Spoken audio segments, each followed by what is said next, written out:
Živijo, jaz sem Viki, meni gre ful dobro matematika, ne gre glih dobro. Danes vam bom povedal, kako se še zabavno učiti, poleg tega, da se učiš iz učbenikov ali zvezkov.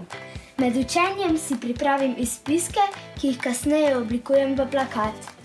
Ob plakatu utrjujem znanje. In jaz mislim, da je učenje veliko lažje, če si narišeš kakšen miselni vzorc. Recimo tak, ki je še pol barv, recimo, ker meni osebno je tako veliko lažje.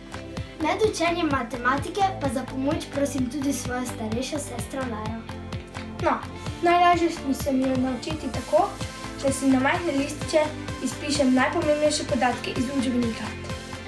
Snov rada ponavljam tudi v postelji. Najlažje se učim takole. Alika, lik v ravnini, ima 4 stranice in 4 oglišča. Freestyle učenje poteka tako, da najprej si dvignemo energijo za učenje, kar pomeni, da si damo eno super glasbo, ki nam je všeč, da nam dvigne energijo in s tem desno možgansko polovico v bistvu nadgradimo in jo zadovoljimo, zato da potem lahko dela leva, ki si mora zapomniti učno snov po vrsti.